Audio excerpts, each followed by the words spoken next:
Tell me, why is an accomplished foreign architect shoveling coal here in Philadelphia?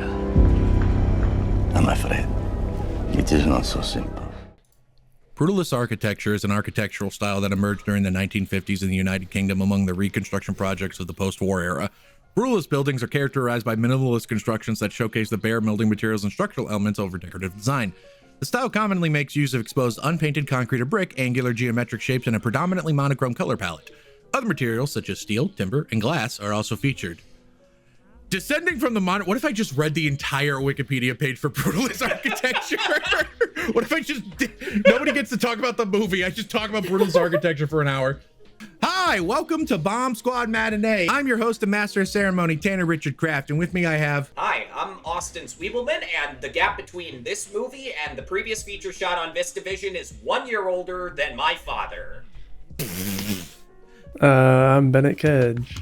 And today we have a very special guest joining for the very first time. Introduce yourself. Hi, I'm Sydney Russell. I did not think to prepare any type of intro, but I'm happy to be here. Woo! Thank you. Sydney, well, you just said you didn't prepare anything, so I guess I'm putting you on the spot here, but would you like to tell the audience what you are? God damn it. What I am. Every time. What you're about? No, I'll tell you about something later. Yes. What? I'll tell you guys this story after recording. Please go ahead. Okay. Yes. What I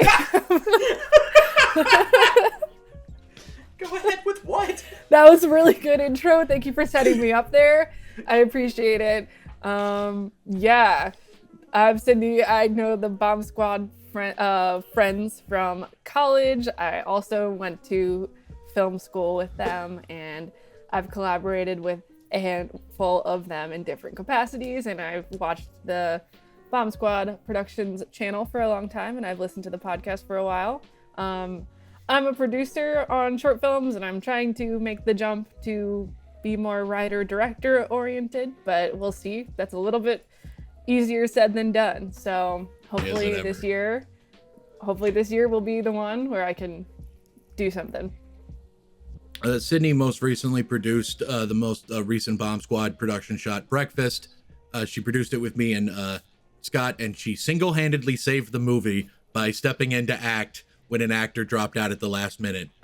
She won't let me, she doesn't like me saying that, I can tell, but she did literally single-handedly save the movie.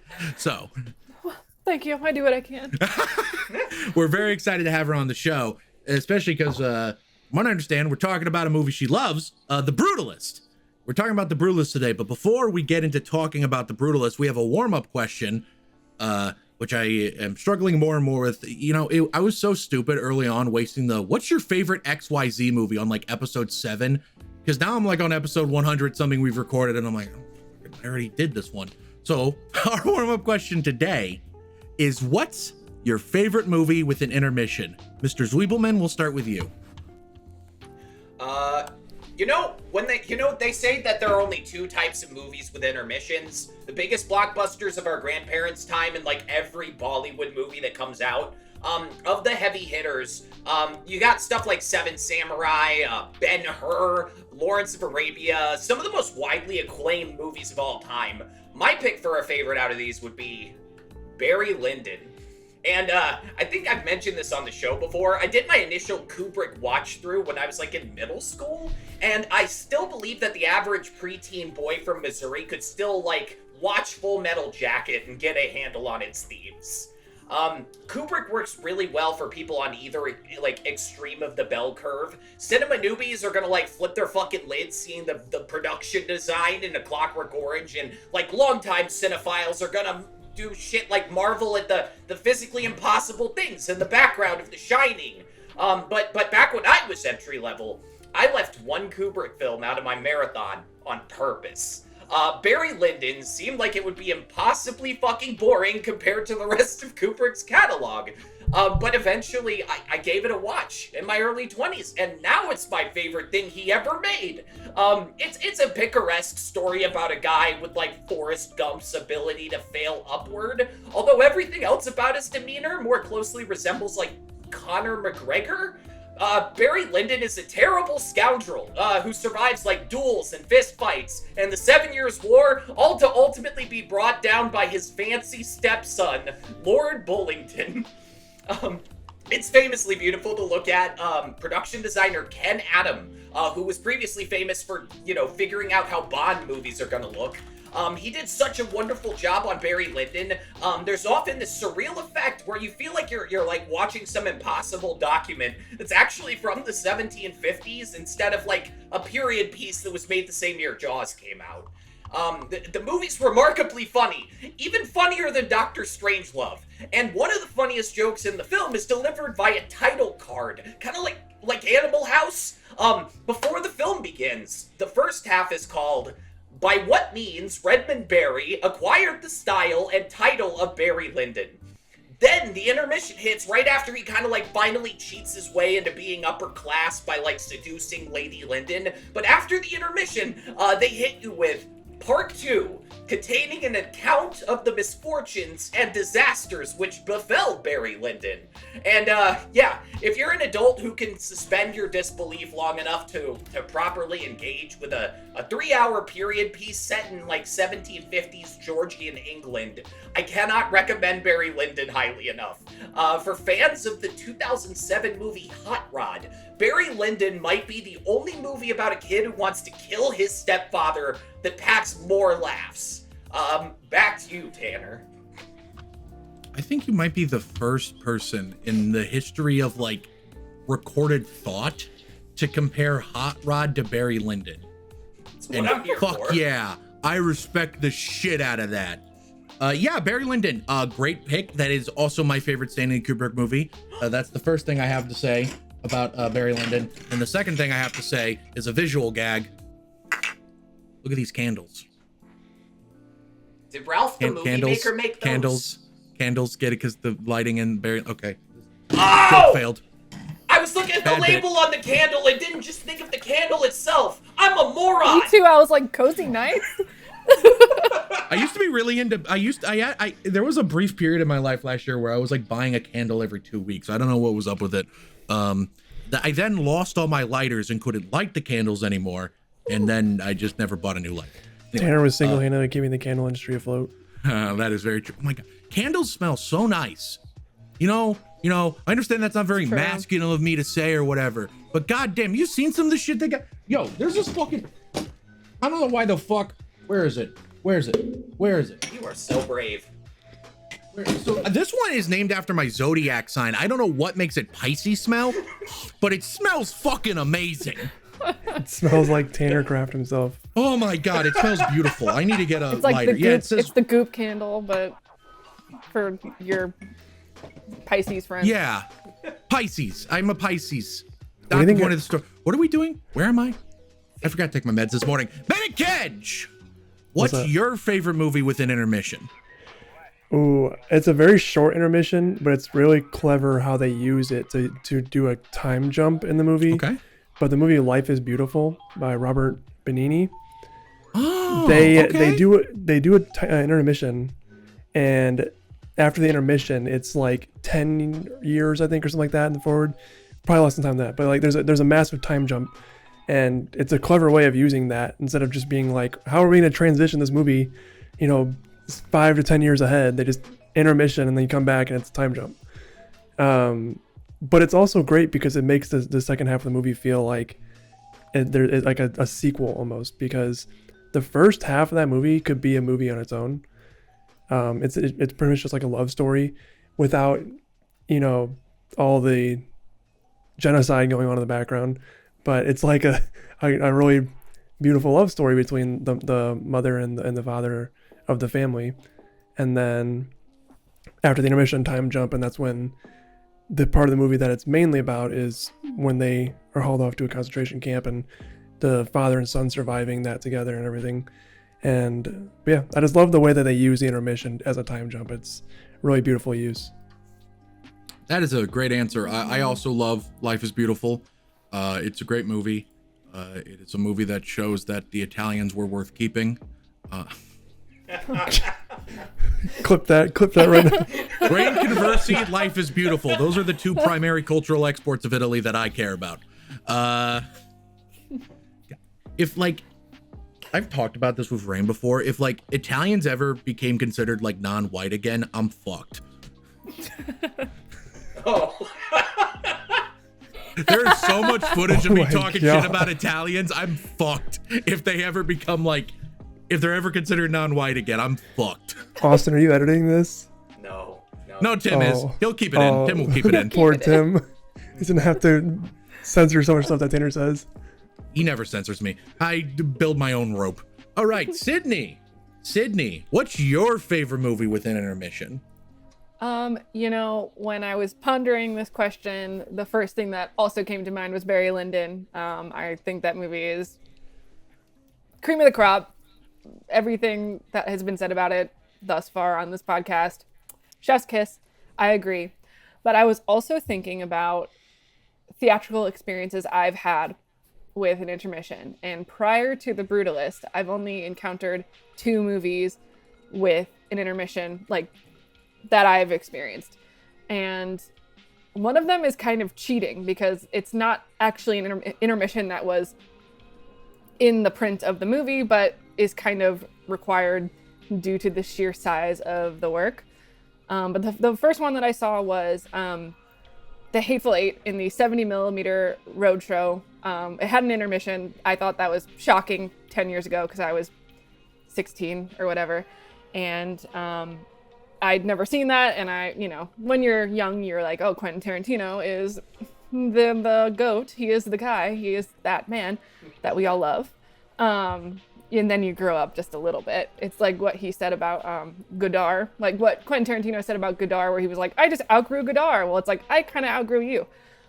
Said you outgrow Godard? He said that about himself. He was like, I've outgrown Godard. Fuck. Which, okay, yeah.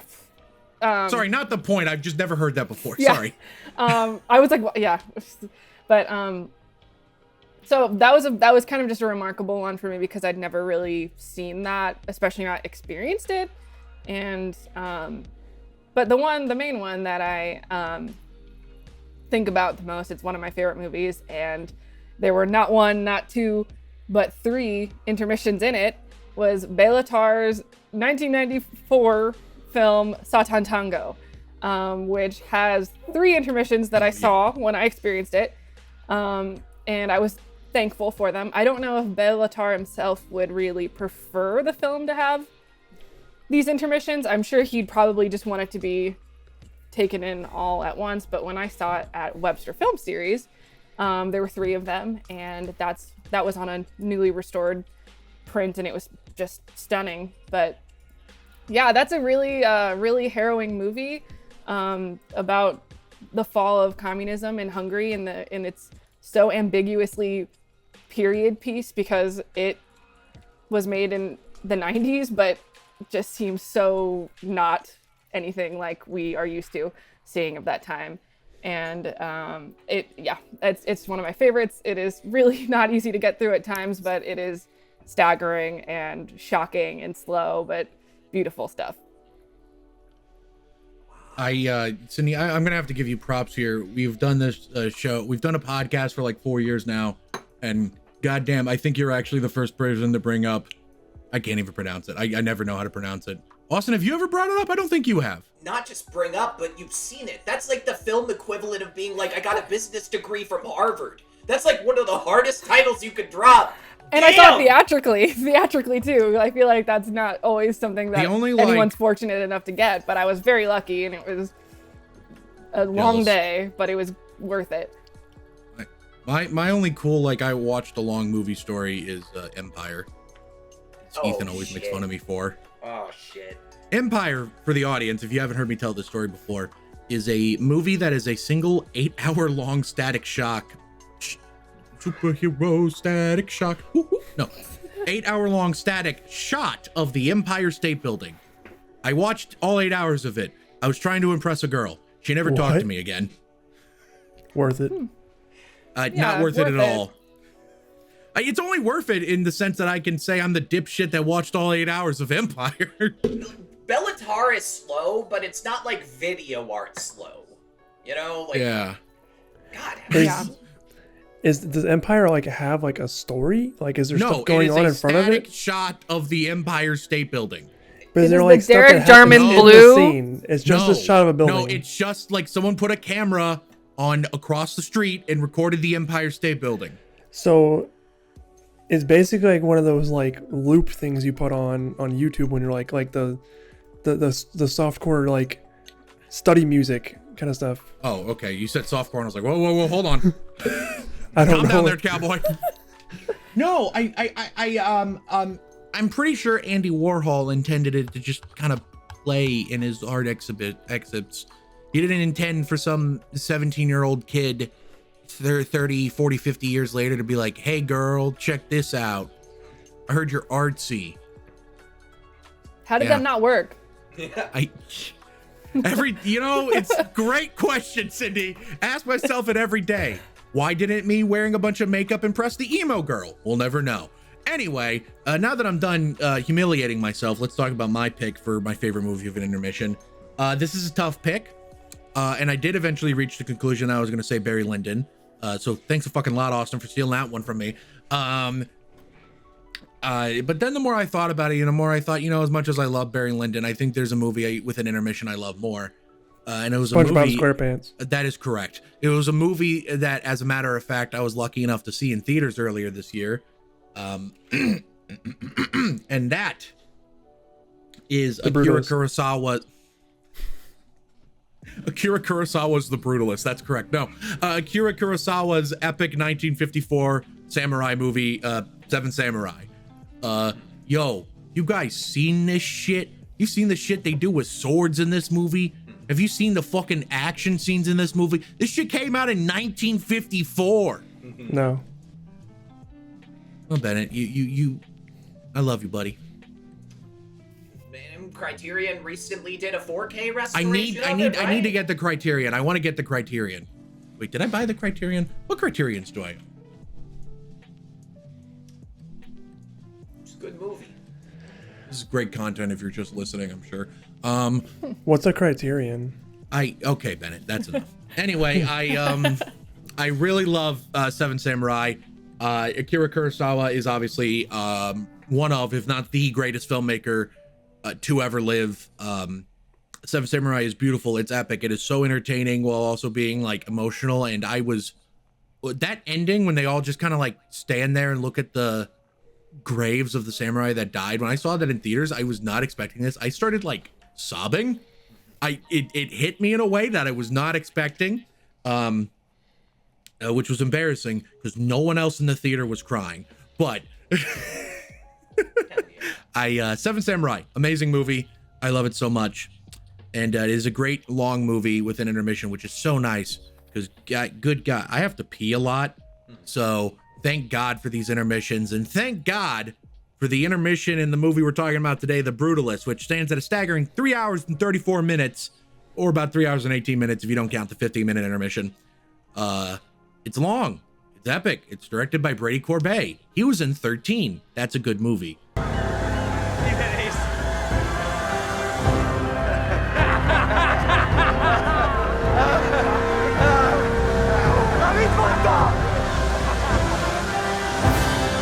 We're all rearing to talk about it, and I think the person most excited to talk about today's movie is, in fact, Bennett Ked. So, Bennett, we'll start with you. What did you think of The Brutalist? I'll pass. All right, Austin, what did you think of The Brutalist? I won first last time. You sure about this? Fine. Okay, Yeah, I'll fine. tell you my opinion. All right. I thought it was very good. My favorite part. Keep going. Sorry. My favorite part's where he played the piano.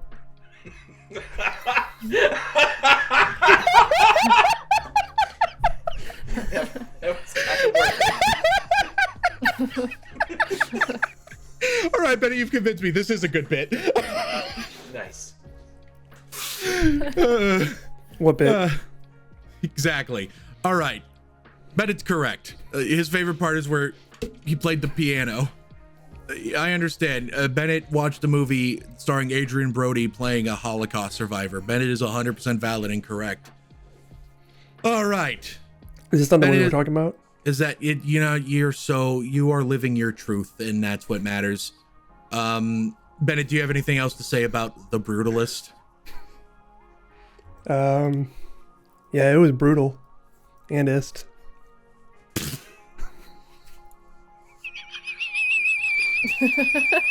Cool. Oh, damn, Tanner's red. Oh my god.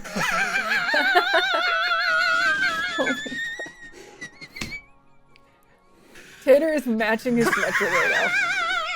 I was worried if he was alright for a second there.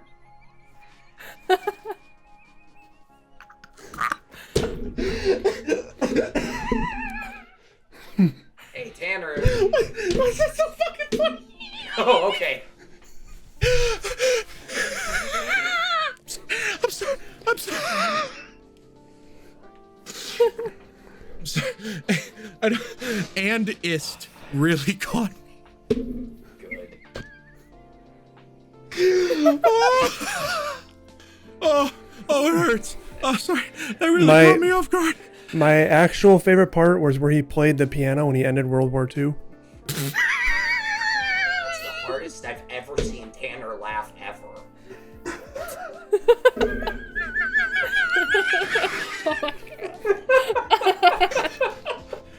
Oh my god. Ow. Oh. Fuck, it hurts. It hurts so bad. Fuck.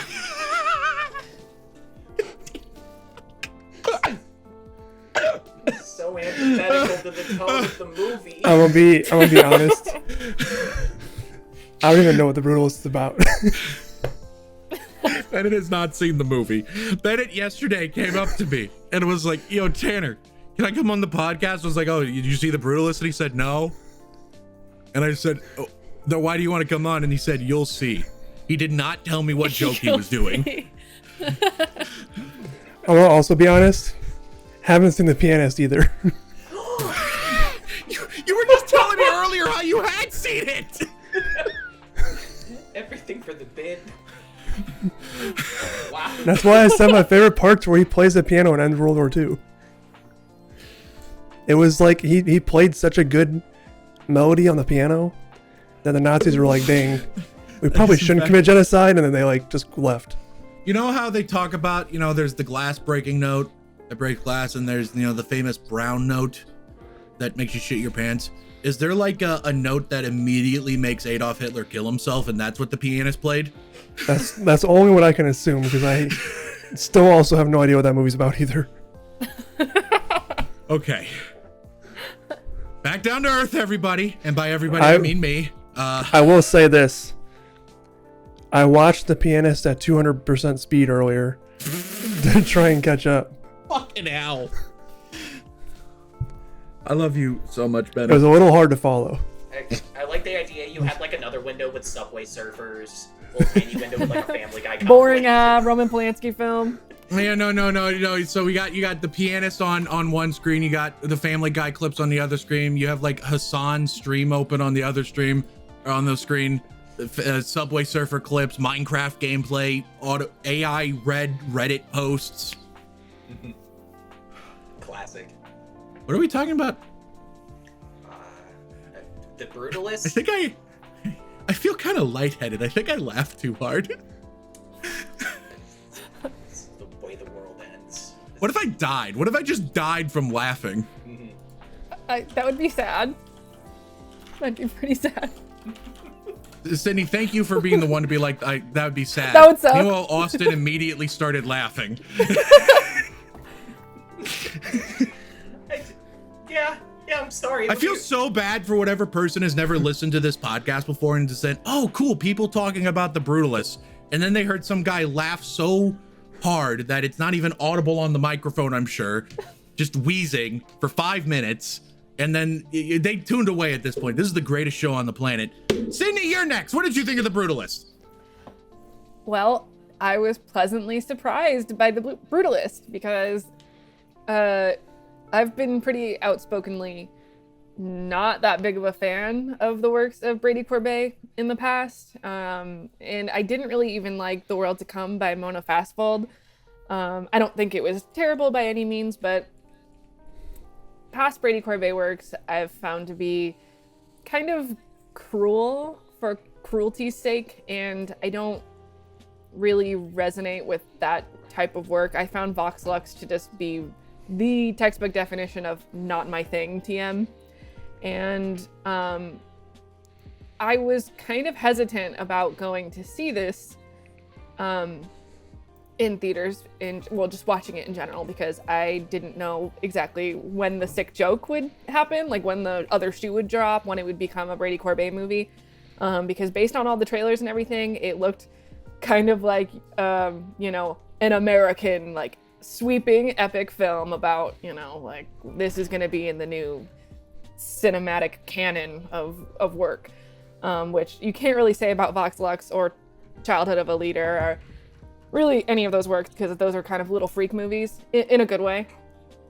So I was kind of surprised by the direction that this was going to be taking, because this seemed just a lot more like, despite, this is going to be a crazy thing, but despite the 3.5 hour runtime, it to me looked like it was kind of like trimming the fat of some of these like more wild themes that he sometimes explores. Hear me out here. That was my impression based on the trailer. That this was gonna be less of like a esoteric, sick, cruel movie about people, and it was gonna be something a little bit more grounded than something like Vox Lux was. I don't know if I'm articulating that well, but that was my impression of it going in, which is what led me to finally see the movie. And I brought my mom with me to see it because she loves an epic, a sweeping epic, and we saw Oppenheimer together, and she likes history and all this stuff, so I brought her, and I didn't tell her about the runtime because I thought that would maybe deter her a little bit. You're braver than me. My mom doesn't want to see a movie if it's over 2 hours. You know, and well, that my mom has also, and she's not, I mean, she likes movies, but she's not on this page where she's going all the time. We also did see Drive My Car together, which is a 3-hour-long film. And we saw Oppenheimer together, as I said, which is also a 3-hour-long movie. So I was like, she's probably not gonna care as long as it's good. I was just like, I hope it's good, because if it's not good and I hate it in the first 5 minutes, I feel like I'm gonna hate it like the rest of the movie, because I kind of didn't really like Vox Lux immediately. So I was like, sorry, I'm sorry Brady, sorry Natalie Portman, sorry Jude Law. They're watching. Sorry. I sent this to them. And I'm sorry all the Vox Lux fans out there who are shooters for the movie. Oh my all God! 7 of them are really upset about it. All 7 of them, and I'm pretty sure I know 3 of them. Anyway, continue, Sydney. You know, but what my preconceived notion about this being a more straightforward thing, that was not the case, and I'm okay with that. Truthfully, I just found this whole thing to be really stunning. I loved, from the very first second, I was like, okay, yeah, yes, hell yeah, we're so back. And the opening credits, I was giddy in the theater. I was kind of like, wow, this is really something. And the Alamo Drafthouse had a really great pre-show that taught me all about VistaVision, and then also played Brody Quest by Neil Cicierega, which was amazing, and didn't prepare me at all tonally for what I was in for with this project. I have a lot of like rapid fire takes about this, but I feel like I should keep the floor open.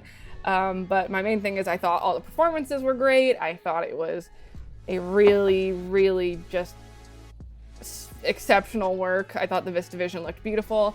I loved the feeling of like how efficiently it showed the downfall of the American dream, how it's not something that's really attainable by anyone, pretty much, most people, especially people who are disenfranchised. I think there's maybe some reasons why people might not gravitate towards this work as much. There is a certain thing that happens towards the end of the film that gets a little close to what I don't like about Brady Corbet movies, but I know exactly what shockingly you're talking about. enough, I have some things to say about that, but I know what you're talking about. shockingly enough, because I'm usually the first person to be pretty averse to this type of thing, I wasn't completely like, whoa, no, this is not, I didn't write it off. I was like, okay, I can accept this. This is dark. This is difficult. This is really, it doesn't feel as just like, I don't know. I think maybe there's just a little bit more empathy in this movie to a certain extent. And I didn't feel like it was as exploitative as this could have been in lesser hands. And I have a lot of thoughts about, like, I'm intrigued to hear other people's thoughts here, but I know a lot of people have a lot of thoughts about how it portrays Zionism. I think it's very interesting. I think it is more of an indictment of Zionism than anything, while still managing to be pretty sympathetic to those who were buying into the propaganda post World War II and post surviving the Holocaust. So I think it's a fine line that is being walked, but I know that Brady Corbet has been pretty vocally pro-Palestine, as is Guy Pearce, the love of my life. So it's interesting. Sorry, I rambled for a very long time there, but I'd love to hear your guys' thoughts. That's what we invited you on for. You rambled for a long time. I feel outclassed by our guest. You're sitting here saying, yeah, I've seen Brady Corbet's other work, and I'm sitting here thinking, he's only made one other movie, Vox Lux, and then you said another movie. And I checked his IMDb and went, oh, fuck, I didn't know about this. He always has Raffi Cassidy there, like the actress who plays Jafia. Like, she must be like a little muse. I'm always kind of happy to see her show up because... My experience with Brady Corbet is I've seen the 2004 Thunderbirds movie that he's in. Boom. I'm a funny games head myself. And more seriousness, Catherine Hardwicke, who's probably better known for being the director of the only good Twilight movie, the first one, she directed a movie in 2001 called 13 that Brady Corbet is in. And it is a very good movie. You should see it if you haven't, audience. All right, Austin, you're Jewish. Nope, Tim, cut that. Austin, what did you think of The Brutalist? David Lynch's casting lady was the one who put him in Funny Games. I can't remember her name, though. Oh, really? Yeah. I thought this movie started off strong. For some time, it really did feel like this monumental picture that everybody has been raving about. But there were a lot of things I was skeptical about going into this movie. The idea that you could make like a historical epic and shoot the whole thing on large format film for only like $10 million? That a 29-year-old man from Scottsdale, Arizona, could oversee a 7 years in the making period piece about a Hungarian architect who survived the Holocaust? That you could shoot a 3+ hour movie in 33 days without making it seem like boring and cheap. Even when all the great reviews came out, I still couldn't muster up the courage to see this one in theaters. And I regret saying that. And for the first half of the movie, I was really delighted to have been wrong. Not many films in 2024 have moved me to tears. There were like close calls, like the ending of My Old Ass. I thought the ending of Queer was also really moving. The Brutalist managed to make me cry 3 times in the first 90 minutes, including that intermission, which I found deeply sad in context. Plus, it got some extra help from, like, the recent political climate, the first in my lifetime where I've suspected some of us legitimately might need to leave our homes to survive. So it got some help from that. Of course, in the film, that transition from, like, the dark corridors of the boat to the Statue of Liberty was another real tearjerker. No doubt helped by that incredibly memorable trumpet motif, courtesy of one Alex Dorner. I wish they had used that more. And there's this other really powerful moment where Adrian Brody gets off the bus and he's hugging his cousin, played by Alessandro Nivola, who keen-eyed cinephiles will remember as the Rhino from Kraven the Hunter. Kraven the Hunter! His cousin, he brings news of Laszlo's wife, who is still trapped in Europe under kind of perilous circumstances, and Adrian Brody's face, like, hangs on this expression of utter anguish that really communicates the weight of what he's going through, and that just started the waterworks. I'm not gonna lie, Brody does a really remarkable job through this whole thing. Certainly a good enough performance to carry a 3+ hour movie, which is nuts. Some background, because this sort of helped, like, draw me to the character. My spouse is friends with some of the local Syrian refugees. I found out that one of the men, who was working at a 7-Eleven to make ends meet when I met him, was a licensed surgeon back home in Syria. That was the dimension of the movie that I really enjoyed. Seeing Adrian Brody emotionally navigate being this highly accomplished European architect in this new environment where he lacks the social capital to just be himself. So we get to watch this tightrope walk where he's always kind of like testing the water, trying to claw back some of the dignity and the respect he had before the war. But because he's in America in the middle of the 20th century and he's a Jewish immigrant, people are always looking for ways to write him off. There are ways that carrying on with this level of self-importance kind of does ruin his life. But in the last 5 minutes, we finally learned he was able to pick up where he left off eventually. But even as much as I enjoy what the ending communicates, I'd still lump it in with the rest of the second half and call it slightly disappointing. I saw somebody on Twitter describe it as quietly devastating, which sounds like a cool phrase until you search for those 2 words and find out everybody's using it apparently in online film criticism. It reminded me of that sequence in Boogie Nights where the bell tolls in the background and everybody's lives are going to shit, except it lasted 10 times as long.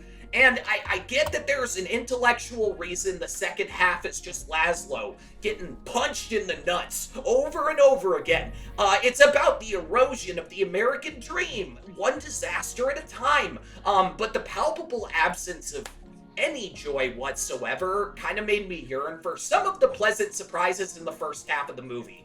Mind you, I'm absolutely game to watch motion pictures about how the American dream is a facade. You don't need to sugarcoat it, but I think the characters would have felt more human if the audience was given a glimpse into things they did enjoy during that period of time. Because as the screenplay stands, between like 1953 and 1960, they seem purely driven by like desperation, spite, and obsession. Not to mention, the ending had a certain like creative decisions that just left me baffled.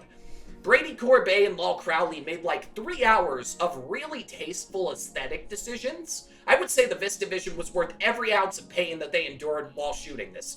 Then, to my shock, they cut to digi-Betacam footage to depict an event that happened like 3 years before the first digital video camera came out. It looked bad, it wasn't period accurate, and they quickly faded back to the VistaVision footage. Then they have this bizarre freeze frame that dissolves into the final shot of the film, followed by this ending song that I thought was way too upbeat. I don't have gripes like this for the rest of the film. It's like they hired a different editor just for the last like 5 minutes of the feature. If they were trying to communicate that the destination is like bittersweet, like a shitty slideshow, and somebody else like, you know, talking about your life's work for you, I still think the formalist decisions they made might distract viewers from pondering on those things effectively. But none of that can take away from what they accomplished here. This might be the most impressive, like, junior jump out of a sophomore slump I have seen in the entire goddamn history of cinema. The Brutalist does a remarkable job of, like, recreating the post-World War II landscape on the same budget as Good Will Hunting. The shots take a creative approach to framing. The actors are given good enough performances to carry the whole thing. Even though I only loved half the movie, I respect the whole thing. I wouldn't recommend this to most people I know because it's kind of a downer. But if you're interested in the experience of like European immigrants, Jews after the Holocaust, or seeing Adrian Brody give a fucking knockout performance, you should definitely like carve out 3.5 hours to go watch this beast. I'll give this one like an 8 out of 10, a really good 8 out of 10. It's a literal war crime that Emilia Perez has more Oscar nominations than this. Back to you, Tanner. Why'd you have to remind me about Emilia Perez? From penis to vagina. Blah, blah, blah. I don't even know the melody. Bad movie. Bad movie. Fucking dog shit. Dog water. Bullshit. Piece of garbage. Would rather kill myself ass movie. Mm-hmm. I liked it. I I still think we should do an episode on it. Bennett, fuck you.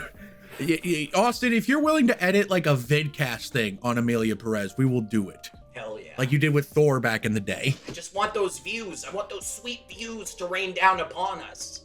Yeah, I know. Anyway, okay, my time to shine. Hello. The Brutalist is a movie. All right, that's all the time we have today. No, I'm kidding.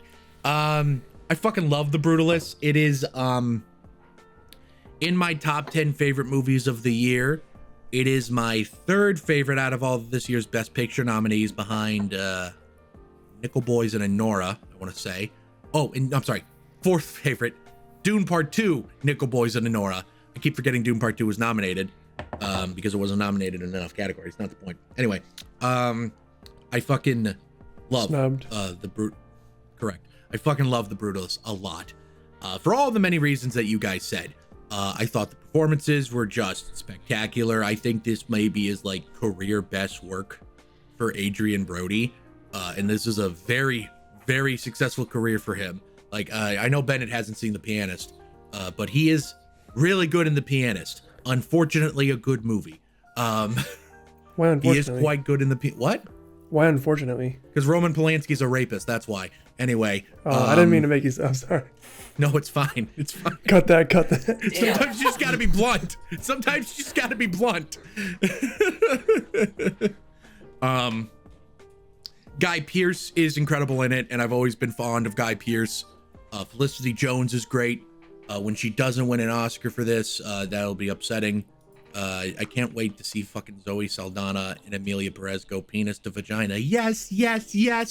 Win Best Supporting. God, I hope it's Ariana Grande. I could live with Ariana Grande. Not the point. Anyway, where to start? Honestly, the more I think about this movie, the more that it's like these little things that kind of really stick out in my mind about like why I kind of gravitate towards it. For me, the biggest thing I thought of after watching the movie, and still the biggest thing in my mind, is fuck. Zippo lighters are so fucking cool. Yes. They are so fucking cool. And I don't know what type of crack the sound designer put into the sound effect of him using the Zippo lighter. Every time it happened, I like stood at attention like a fucking soldier in the military. Oh my God. It deserves a sound design Oscar for that alone. Oh my God. The score, while it's not my favorite score of the year, I think I like Challengers just a hair more. It's wonderful and also beautifully simplistic, I thought the score was, which is kind of funny considering how, epic the movie is as a whole. Now, what Austin is talking about with the first half versus the second half, I do think he's onto something there. I don't necessarily think the second half is worse, per se. I think it maintains its level of quality. I just think that it's interesting that the first half of the movie is subtly messaging its themes with, this nuance. It's being very careful. It's making the audience really think about the themes and the messages the movie is trying to convey. And then the second half of the movie, the messages start doing this over and over and over and over again, just hammering away at it. Like, fuck! I'm fine. Me when I have myself in the head with a hammer. That was bound to happen. And you know what? Me hitting myself, that really hurt. Me hitting myself in the head with a hammer. This is the episode where Tanner almost dies twice. Am I bleeding? No, thank God. Okay. My headphones actually kind of absorb some of the impact. Anyway, it gets very unsubtle in the second half. It gets so unsubtle that, how do I word this? It's a Licorice Pizza episode again. Tanner vaguely talks about his trauma. So Sydney was alluding to a scene earlier, and if it's a scene I'm thinking of, it's a scene specifically between Guy Pearce and Adrian Brody. When Adrian Brody, being strung out on heroin, Guy Pearce finds him, and, well, I was personally picking up on gay subtext the entire time. The way he kept saying, I find our conversations intellectually stimulating, he might as well have just been saying, fuck me, daddy, quite frankly. I was picking up on gay subtext, but it was really still a shock when, Tim, please put a trigger warning here. When Guy Pearce, his character, Van Harrison, quite literally rapes Adrian Brody's character. I was really not expecting that. It was a sudden left turn, and I do think it got dangerously close to crossing that line you were talking about, Sydney, where it seems like cruelty for the sake of cruelty, which if anyone that knows me knows I fucking hate that shit. I hate meanness for the sake of meanness. There are a lot of movies that people like that I don't like because of that. Like, I don't like Requiem for a Dream anymore for that reason. But I think this movie found a very careful balance, if only because later on in the movie, Felicity Jones's big scene where she just straight up confronts Van Harrison, I think it kind of makes up for it.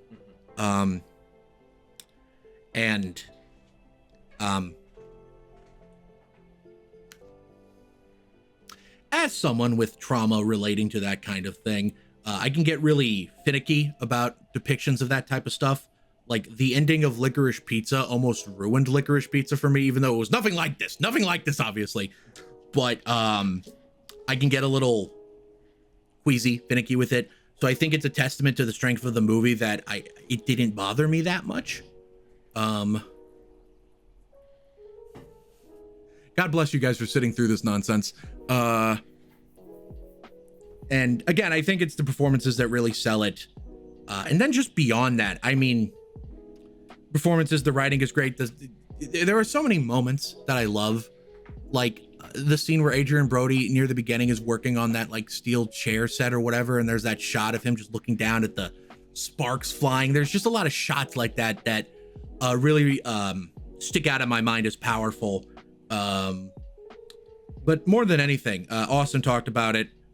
The opening, well, not quite the opening shot, but that oneer near the beginning of the movie when he goes from inside the boat to outside the boat while whatever Felicity Jones's character, her, like, she's narrating that letter, and then it ends with that, you know, that look of elation on Adrian Brody's face, and then it goes up to Statue of Liberty. By God, in that moment, I just about wanted to stand up and salute the screen.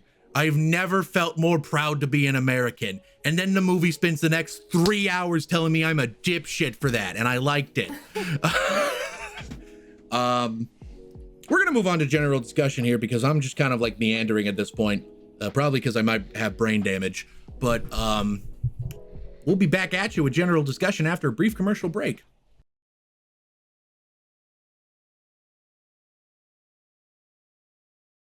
Welcome back from the ad break for another ad. See that shit? See that shit? Fucking, not the pop collections, not the Virgin statues. No, the fucking the movie palette thing. That's a movie palette. That's the one for the movie Punch Drunk Love. Basically, what that is it takes the primary color of every frame of a movie, slices up into these little bits, puts it all in a little pretty picture, so you can buy. It works in minimalist setups, which is not what my apartment is, but also fits in maximalist setups, which is what my apartment is. You can get one for Punch Drunk Love. I'm sure there's one for the Brutalist. And if there's not, you can spend a little extra money to get one, or countless other movies that we've talked about or that you love. And go ahead, add the movie palette you want to your cart. But before you hit checkout, go ahead and enter Squad 15 in order to save 15% or more on cart. God damn it. Cheers. I haven't done that in a while. Enter the code SQUAD15 to save 15% on your order. Thank you for that, and now back to the show. All right, who's ready to talk about Zionism? Here we go. Oh boy. America's favorite topic right now. What? Bennett, I love you so much, buddy. The Zionism.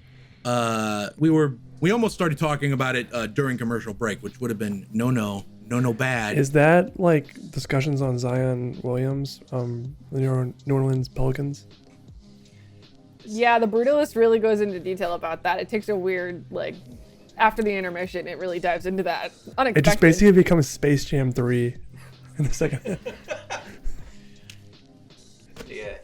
If characters in the Brutalist really want to escape the Matrix and go to the place where everything's a rave all the time, but that Zion specifically. What's up, Tanner? Do you know what Zionism is? Yes. Okay. Yeah, I love you, buddy. I have him on my NBA fantasy team. Okay, that's okay. From what I've read, Zionism I love you so is much. when this movie happens. Zionism Someone is is going to click on this episode expecting a thoughtful intellectual discussion, and instead it's me literally hitting myself in the head with a hammer and jokes about the NBA. This is the greatest podcast on the planet. With how little I see movies, you could just have me do this on every podcast. No. Anyway, this is a one trick. People are under the impression that because certain characters in this movie that takes place in the past think fondly of the state of Israel, that this movie is endorsing the actions of Israel, the apartheid, the genocide, and all that. People think the movie might be Zionist. What do you two think about that? So, I think a lot of people point to the Zionism, not just in that character and how the niece and how she literally runs away to Israel in order to escape the pain. And then arguably it seems that our two main characters run away to Israel in order to escape the absolute oppression and damnation treatment they've received in America. And I think it's a little more nuanced than that, because number one, I don't think, obviously the creation of Israel was problematic. There goes half our audience, but I don't think it was like the thing it is now. Like it was just, with what the Jewish people went through in World War II, I think it's a more complicated thing when it's a period piece about, you know, the literal 1950s. And I think there's a lot of, we don't have the 70 years of Israeli history to build upon here. And two, the ending. There's a very specific thing in the ending where the niece is talking about how, like, you know, you once spoke for me, now I speak for you. And I think that plus it's not about the destination, it's the journey. I think those are two. Vice versa. You know what? You're correct. I kept saying it's the other way around. It's the other way around. Mm-hmm. And then you flip what, you know, you like do it with recursion. It flips back. I'm having trouble talking. I might have hit myself too hard. Anyway,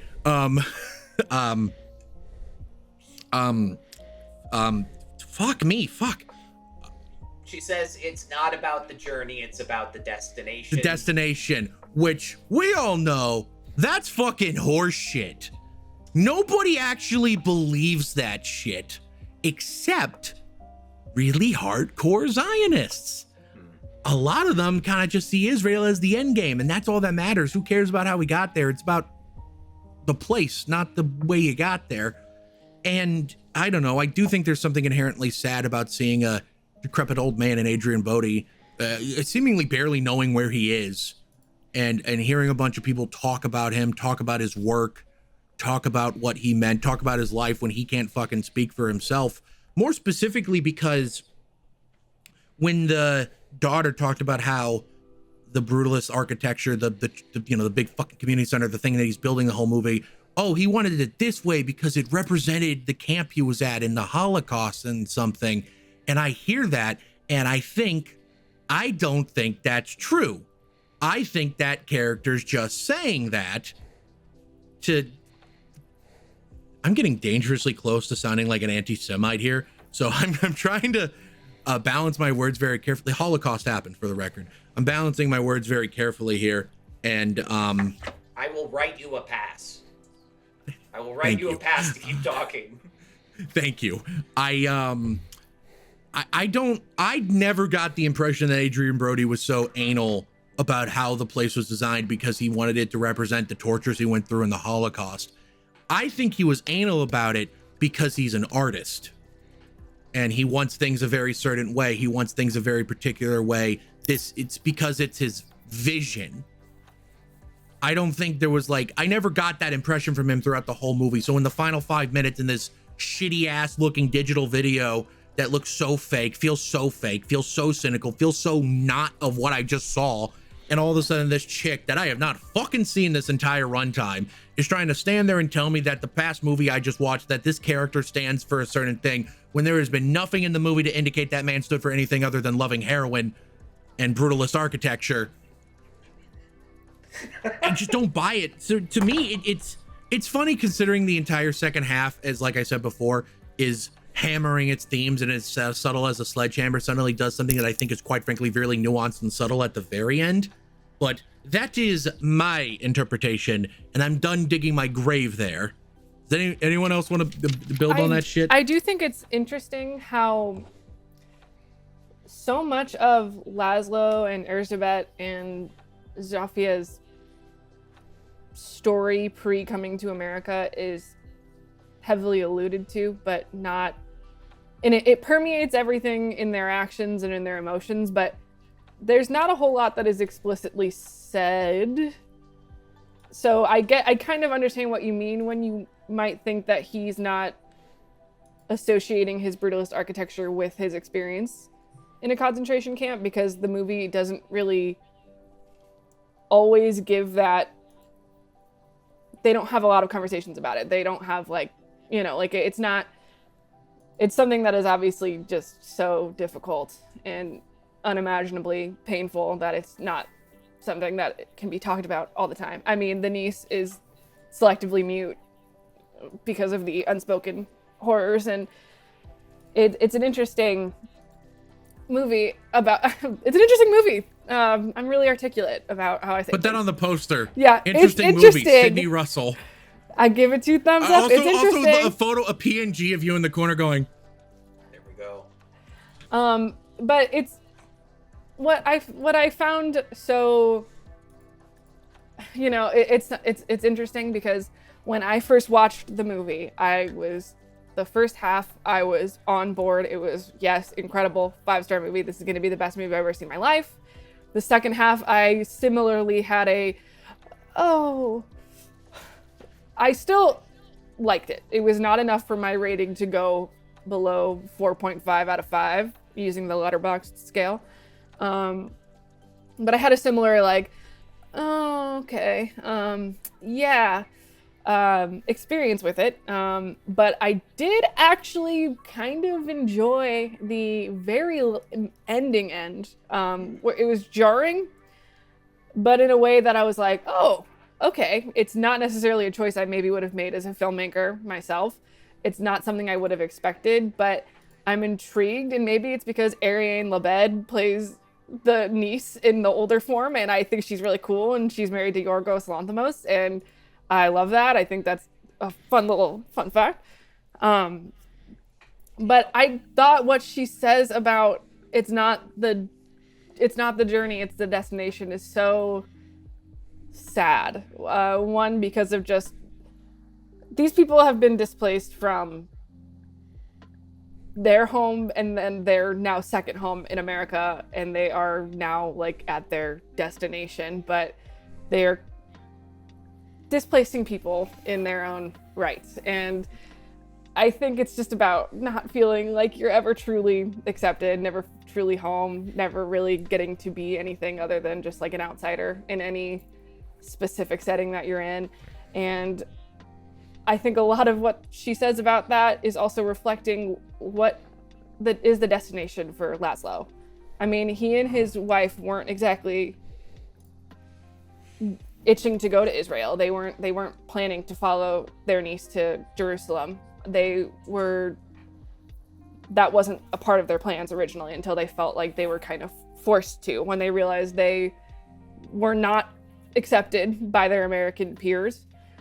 But it's like, really, what is the destination for Laszlo? Like, what, like, artistically, was his suffering, was the destination really worth this journey? Was the art worth it? Was this whole thing really, I mean, what does it all mean when all is said and done? And I don't think a lot of it is bittersweet. I think it is just bitter. I think it's I don't know, it's interesting because when I first watched it, I was like, oh, I didn't like the second half nearly as much, but it is weirdly the half that makes me think a lot more. And a few side notes, I was really excited to see the actor from Claire Denis Chocolat in this. He plays his like friend. They meet at a soup kitchen and they get on the job together and they do a bunch of heroin together. I was like, oh, love that guy. Great to see him here. Never seen him in anything else before, but that was just a little side note. I have so many thoughts on this movie, and I'm not always the greatest at just being able to focus on one thing at a time. But it really is upsetting. I don't know. I can't find any joy in the ending. I can't find any, like, they found solace. It's all about the destination. I can't buy it. I think too much happened. It's really difficult to just be like, well, now it's fine. Like, we're here now. It's difficult. I don't know. His architecture was canonized, but at what cost?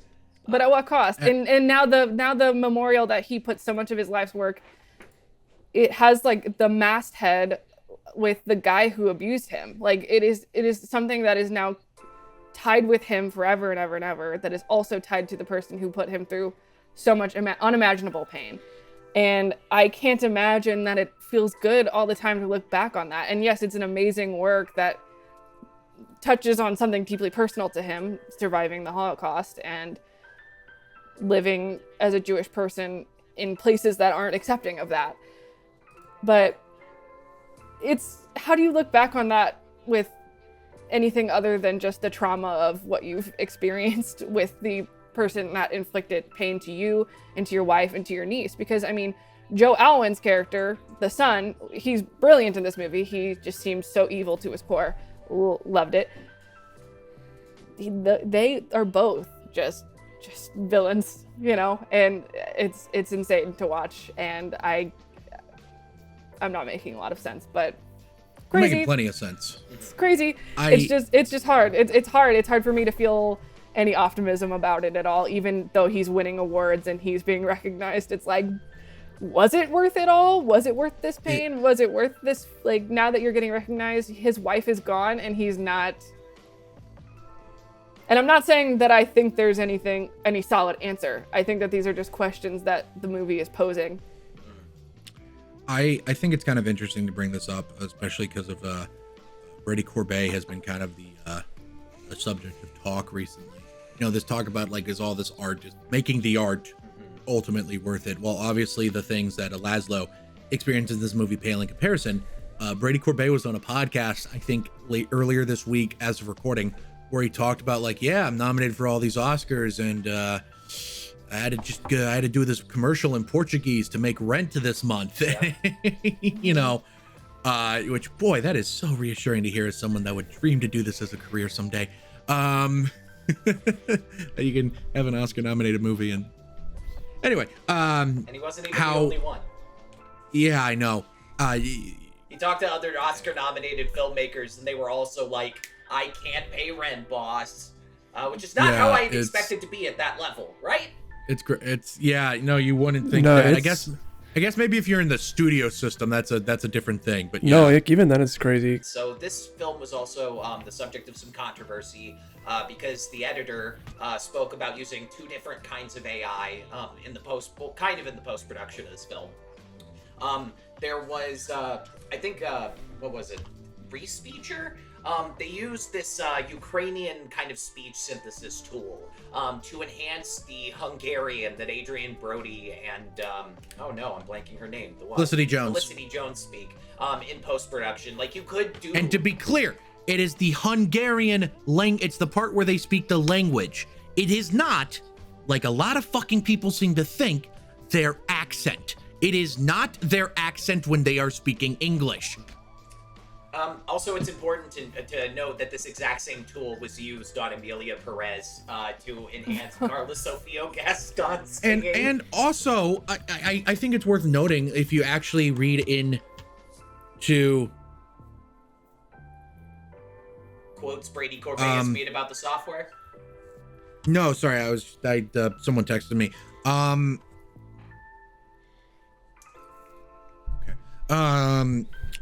The AI stuff with the voice respeecher stuff specifically. Yeah. When I read an interview with the person that actually did the work there, it was more like proper machine learning and not generative AI stuff. Mm-hmm.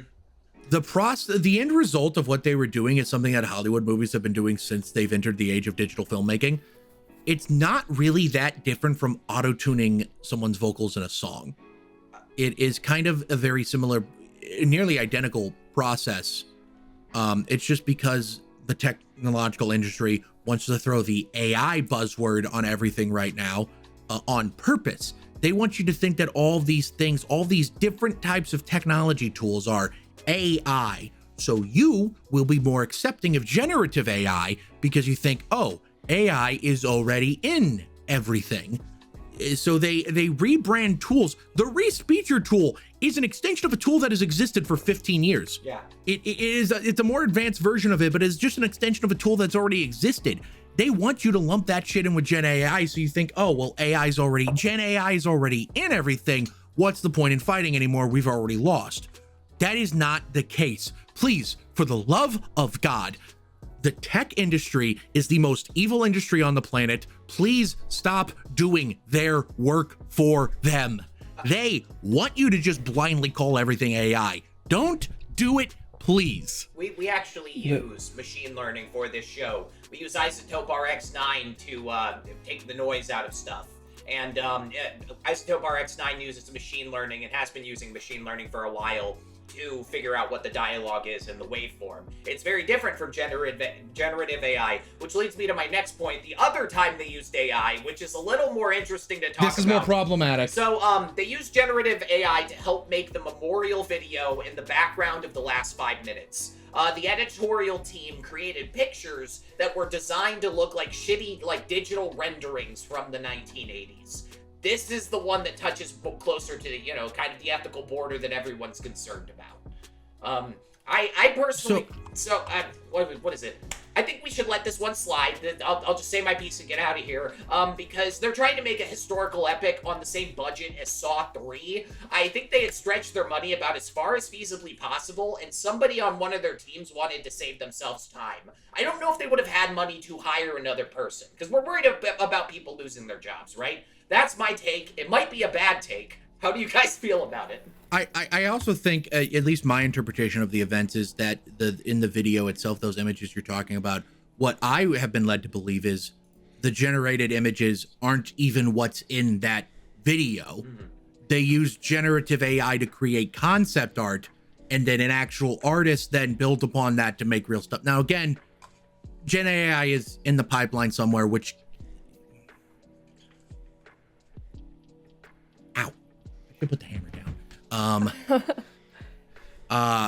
It's not an easy question. I'm sympathetic. I try to make movies for $0 and 0 cents. So I'm sympathetic to an extent.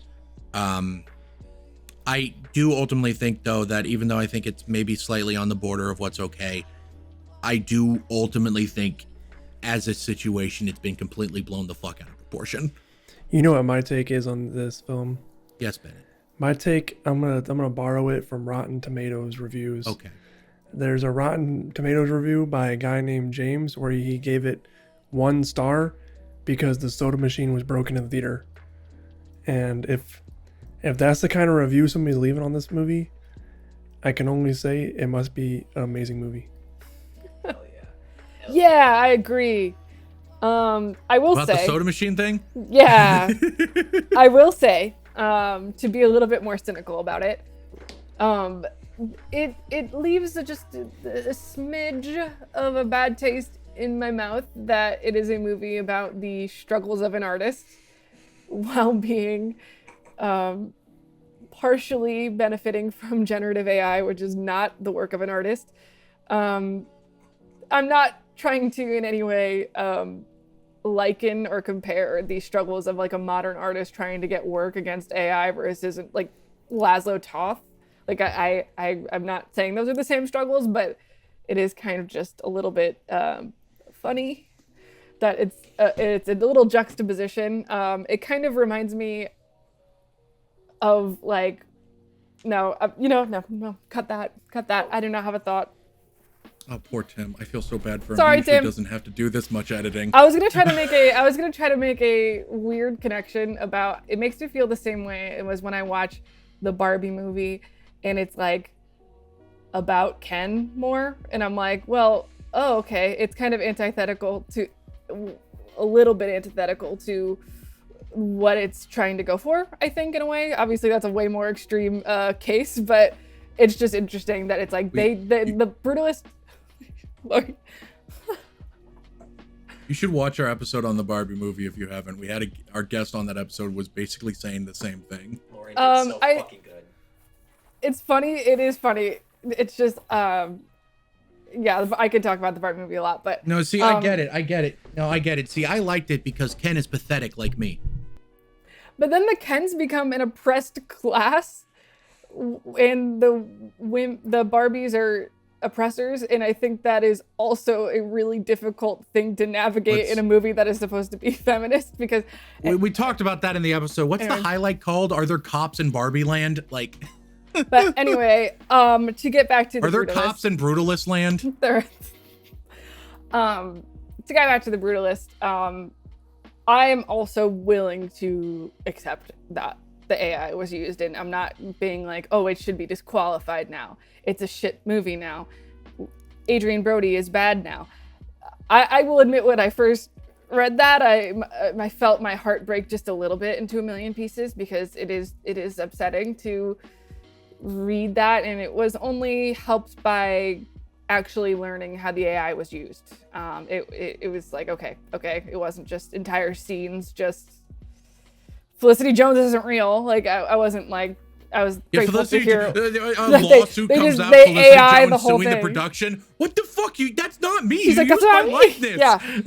Yeah. So, and I think this is unfortunately the reality that we are going to have to accept. It is interesting that they were so dedicated to using costly film stock and things like that, and then they were like, AI. This division isn't fucking cheap. Yeah, so it's more of an interesting thing that it still manages to be $10 million, which I'm also confused why the editor chose to talk about this pre-Oscars. He could have kept his mouth shut. He could have kept his mouth shut, and nobody would have known. Because I think this will affect chances in a lot of ways. I think people who, especially those who don't really understand how like the re-speecher software works, might think that Adrian Brody winning is unfair because it's not really his performance. Literally a bunch of people, I keep seeing same people, oh, so then hire a different actor, blah, blah, blah, but it's like it's not his accent when he's speaking English. I keep getting into arguments about this with people. That when he's speaking English, it's his accent. 90% of the time when he's speaking Hungarian, it's his accent. I think there's like a couple scenes where they had a Hungarian guy come in, do some reads to like mix in his voice a little bit with Brody's and Jones's to make the pronunciation a little better.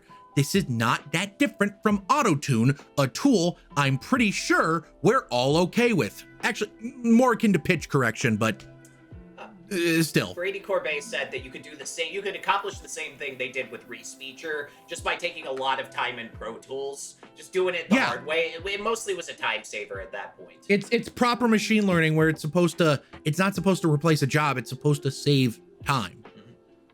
And I guess there's maybe an ethical discussion to be had there about like automation and the loss of jobs, but I don't think environmental impact. Well, yeah, but proper machine learning stuff is done locally, not in these giant server farms that are requiring so much water and stuff. Yeah, I don't know. I the speech stuff is whatever. The concept art is more bad. It's very I really don't Late like Night that. with the Devil. That was way fucking worse. That was way fucking worse, especially because those intertitles look like dog shit. And you know what? I could find some asshole on Fiverr that could make something better for $50. So don't tell me you didn't have enough money. I agree there, because those were really accessible. That was the entire frame. Yeah, those were entire frames. Those were really, and that was really accessible to hire an artist to do. So I get that with the Brutalist, it's a little bit harder, especially on a time crunch and a budget crunch to do it. I obviously would prefer that it didn't happen just for the sake of my own like conscience and stuff, but I do think ultimately it is more forgivable than something like Late Night at the Devil. And fuck Amelia Perez. I still haven't seen Late Night at the Devil, honestly, because hearing about the Gen AI frames just kind of completely turned me off from it.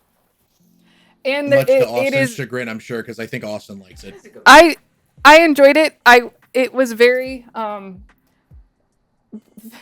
I can't believe I'm quoting this in the year 2025, but it was very that moment in Family Guy where they're like, oh, I keep thinking the like production logos are the start of the movie, because that was the first time that I've been acutely aware of how many production logos and studio logos and stuff like that were appearing. Like, people were laughing in my theater at how many logos there were. I remember hearing about that. A guy in my theater, but like after like the 9th one, was like, "This better be the best fucking movie of all time."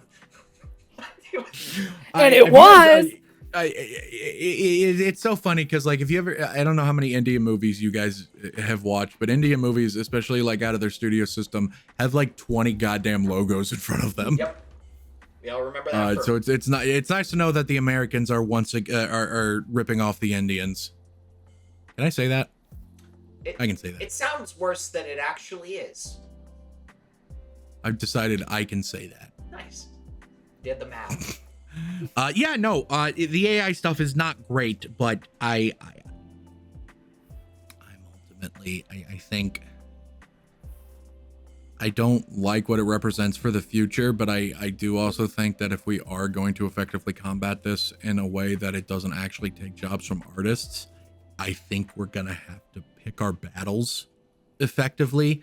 And I don't know if this is really a battle worth fighting compared to what Late Night with the Devil did.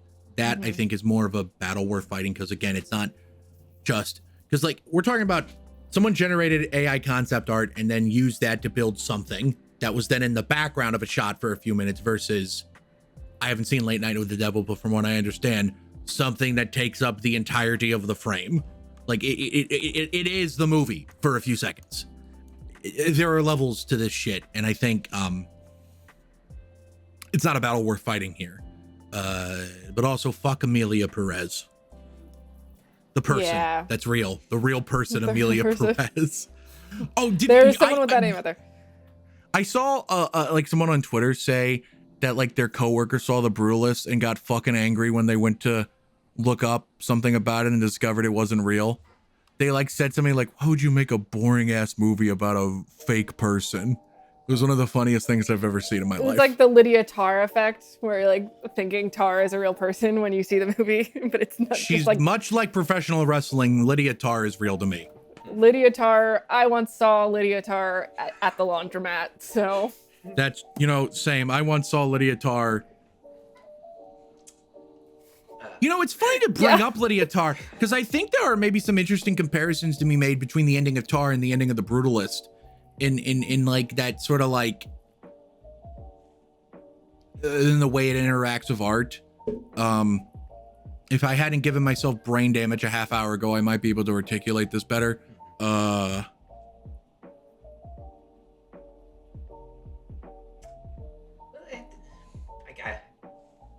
I'm liking where this is going, but I want to hear where your point is. Like, I'm trying to. I'm intrigued. I want to know what you think. So, imagine a video game. No. So, I think there's something about the end of the ending of Tar. I think specifically the part where she's doing stuff with video games. I don't think Tar has that much to say about our relationship with art, but I do think the ending has this tiny little speck about it with art, in the sense that, like,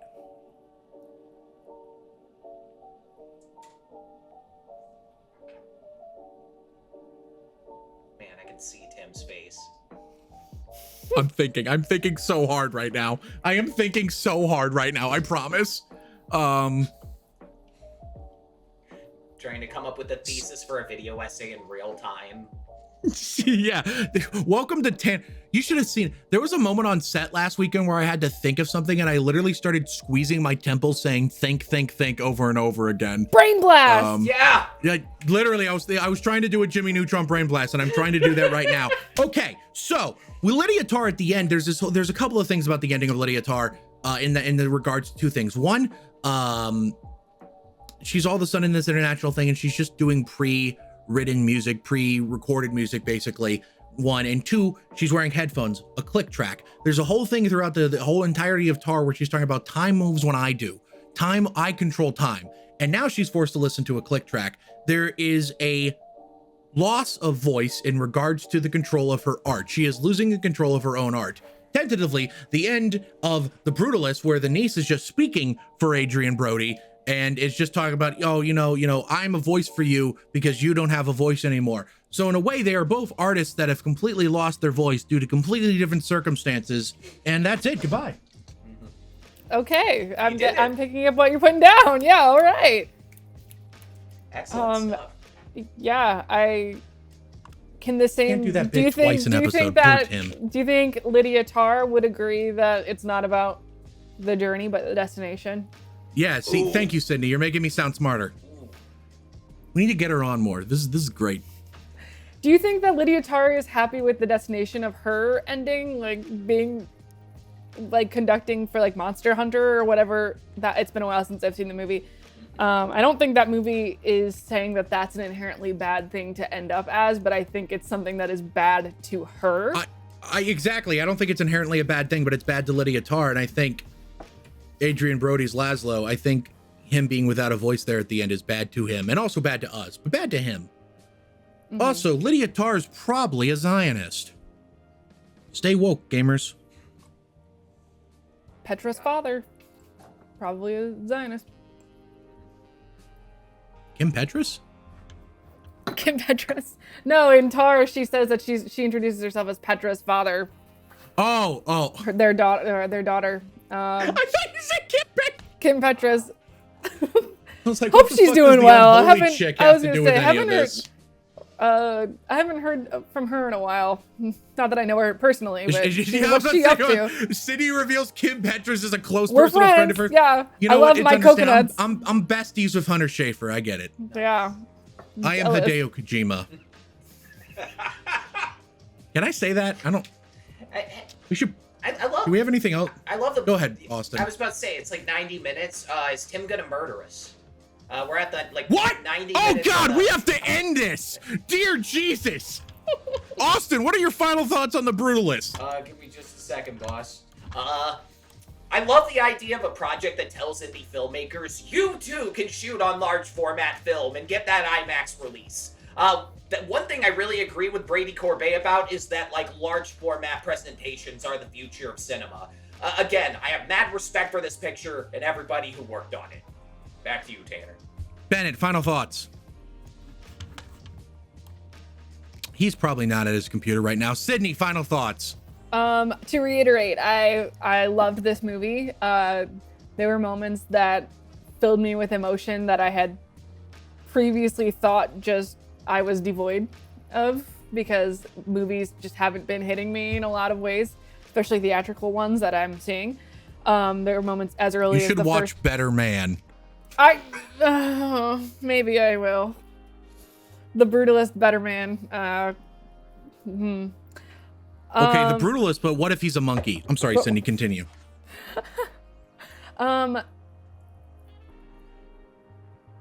It filled me with a lot of dread, and I think what it does the most successfully is show that the kindness of people in power over you is always conditional.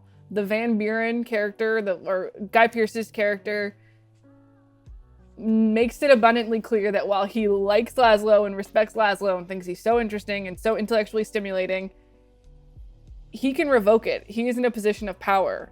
Everything that he offers Laszlo, like getting a lawyer to help track down Erzsébet, and offering him this work of this scale, is something that he can take away. And I think that's ultimately why I wasn't that surprised when the big thing happens in part 2, because it really just seemed like the most extreme end of this, the most extreme conclusion to this trajectory that these characters were going on.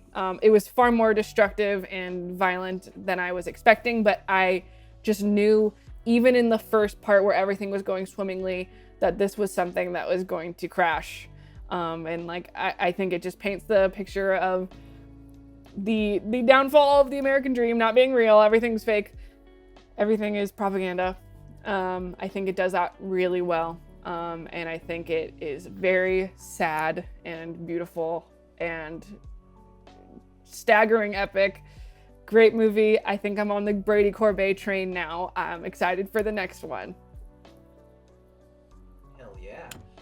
Thank you, Sydney. Very cool. I didn't mean that in like I meant those words genuinely, and then they came out and I forgot that's the Trump thing. I didn't mean it like that. Hell yeah.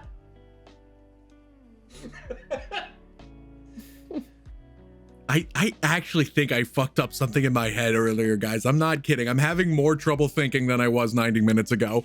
Bring us home. The Brutalist is a good movie. Bennett. I love you so much, buddy. The Brutalist is a great movie.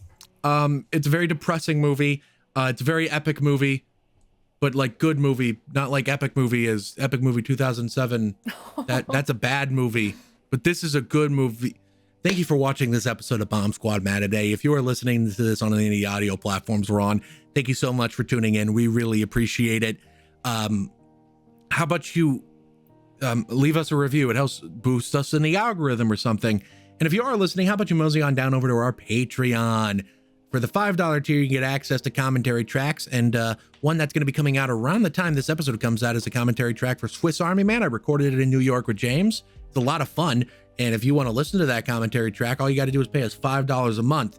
And for $10 a month, you get a shout out. So special shout out to Tanya Kraft. No relation. Wink. Thank you so much for supporting Bomb Squad Productions. We really appreciate it. And if you're watching this video on Tube, It's literally on Tubu. It's on Mubu. Bro, it's on Shibagooby. It's literally on Pibo. Shibagaba. Fucking, I saw something the other day that says Disney Plus Hulu buys out Fubo, and I'm like, you are speaking a fucking alien language. They're making things up at this point. I'm convinced. Fuck you. There is no Fubo. You're lying to me. There's no Fubo. There's no fucking Tubi. I am subscribed to a streaming service called Acorn TV. I'm paying for this, and I don't think it's real. If you're watching this on YouTube, thank you also very much for watching. How about you mosey on down to the comment section below and let us know, what did you think of The Brutalist? This is your favorite movie of last year. What do you think of Brady Corbet as a director? What's your favorite movie where Adrian Brody plays a Holocaust survivor? And finally, do you think I have brain damage? And if you are a doctor, please diagnose me. Comment below and let me know. And while you're down there, hit the like button so you know how much you like us. Hit the subscribe button so you know how much you love us. Hit the bell icon so you know exactly when we upload new videos. Thank you so very much for watching, as always, guys, or listening if you're listening. Tune in next week when we talk about Robert Eggers' newest movie, Nosferatu. Should be a lot of fun. We'll see you then. Bye. I